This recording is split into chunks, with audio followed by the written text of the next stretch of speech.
کئی دفعہ ایسا بھی ہوا کہ واقعی کسی سفر میں غفلت کا اگر گمان ہوا تو اسی جگہ سے واپسی کی، سفر دوبارہ کیا اور نفس سے کہا یہ تیری غفلت کی سزا ہے۔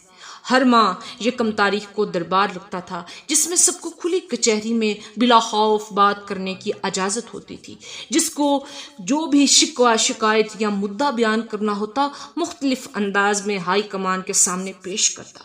ملازمین نظموں، غزلوں اور گیتوں میں بھی اپنی تکالیف بیان کرتے، مزاحیہ انداز میں بھی لوگ ماحول کی عکاسی کرتے اور زیر و زبر ظاہر کرتے۔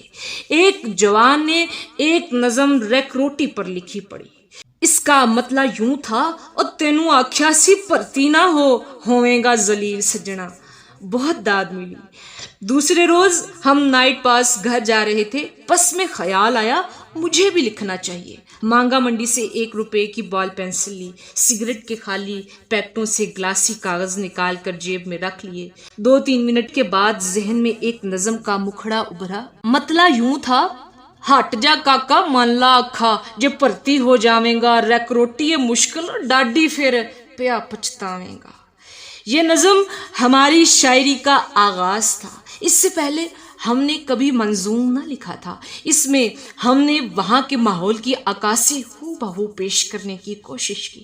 دوسرے دربار میں ہم نے اسٹیج پر جب یہ نظم سنائی تو تمام ہال میں نعروں اور تالیوں کی ایسی گونج اٹھی کہ کان پڑی آواز سنائی نہ دیتی تھی۔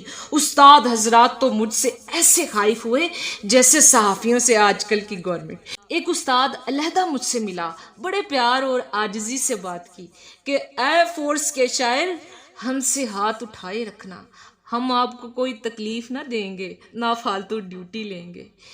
اس کے علاوہ لاہور کے ASF کیمپ کا ہر جوان میرے جاننے والا بن گیا اور نظروں سے خراج تحسین پیش کرنے لگا۔ پھر تو پوری فورس میں اپنا نام تھا۔ گارڈ سے ASI کے آرڈروں تک تمام سروس میں ہم نے فورس پر کئی نظمیں لکھی، مختلف عنوانات سے حالات کی نقاب کشائی کی۔ چند نظمیں ابھی بھی موجود ہیں۔ نہ کسی سے دوستی، نہ کسی سے دشمنی، کھری منہ پہ کہہ دیتا، تمام لوگوں سے الگ تھلگ زندگی۔ مہینے 2 مہینے کے بعد سودا سلف لینے کے لیے اگر کبھی بازار بھی جانا ہوتا تو ساتھی کی ضرورت ہوتی جو راہبری کر کے واپس کیمپ لے آئے۔ اکیلے میں ہر چوک میں شناختی نشان بورڈ وغیرہ مقرر کر کے جاتا تاکہ واپسی میں راستہ نہ بھول جائے۔ پھر بھی کئی بار پتہ نہ رہتا اور بھول جاتا۔ لاکھوں میں رہتے ہوئے بھی من اکیلا، پیا کی یادیں ساتھ ساتھ۔ آؤٹ ڈور جنگلی قسم کی ڈیوٹی خود کہہ کر لگوا لیتا۔ سارا دن قلم کی زبان سے بیلی سے گفتگو کرتے اور اس کی تصویر کو دیکھتے رہتے۔ اگر کوئی دوست ملنے آ جاتا، زیادہ دیر قیام کرتا تو اس کی آمد ناگوار گزرتی۔ قلب میں ذکر خفی اللہ ہوں، زبان پر درود و سلام، نظروں میں یار کی صورت، یہی صوم و صلات، یہی بندگی۔ فقر کو اللہ کا نائب مانتا، فخر انبیاء جانتا، جانشین حیدر سمجھتا۔ اللہ فقیر کے بھروسے پر بڑی بڑی چٹانوں سے ٹکرا جانا اور پھر دنیا میں کسی طاقت سے مدد کی درخواست نہیں کرنا، کسی رینک یا مرتبے کا سہارا نہیں لینا۔ اللہ کے لیے دوستی، اللہ کے لیے دشمنی۔ میں نے فقر کے تخت کے سامنے دنیا کی ہر طاقت کو ہیچ اور سرنگو دیکھا۔ ظاہری حکومت نے خود بادشاہ، وزیر، سفیر یا کوئی اعلیٰ ادنا مرتبے پر فائز ہو تو ایک علیحدہ بات ہے، ان کے رشتہ دار ہی ماں نہیں ہوتے، وہ عہدہ داروں سے بھی زیادہ روب والے، خود مختار اور منہ مارنے والے ہوتے ہیں۔ SP کے بیٹوں دوستوں کو دیکھو تو ان کا رہنا سہنا ایسا لگتا ہے جیسے یہ صاحب خود ID پنجاب ہے۔ ہم جب ایسے لوگوں سے ملتے یا ان کو دیکھتے تو ہماری روح کہتی کہ ان لوگوں کا کوئی ڈپٹی یا منسٹر ہے، یہ کتنا اترا رہے ہیں، کتنا ناز ہے ان کو اس کی طاقت پر، کیسے آپے سے باہر ہو رہے ہیں۔ میرا تعلق تو اللہ فقیر سے ہے جو وارث کل ہے، جو ارض و سما کا حکمران ہے۔ وہاں سے تختے الٹے جاتے ہیں اور وہاں سے ہی تاج پوشی ہوتی ہے۔ پھر ظاہری تخت و تاج، مرتبات اور رینک کی اہمیت میری نظروں میں گر جاتی ہے۔ ہم نے پہلے روز سے ہم نے پہلے روز سے اپنے آپ کو اللہ کے سپرد کیا ہے. لاکھوں طوفان آئے, ہمیں فقیر نے محفوظ رکھا.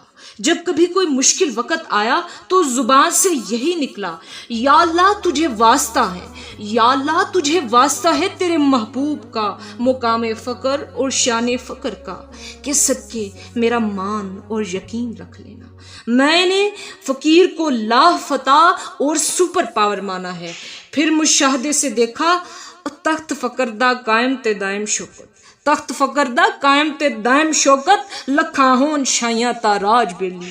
والسلام یا مدد. خدا حافظ. 3/9/2023.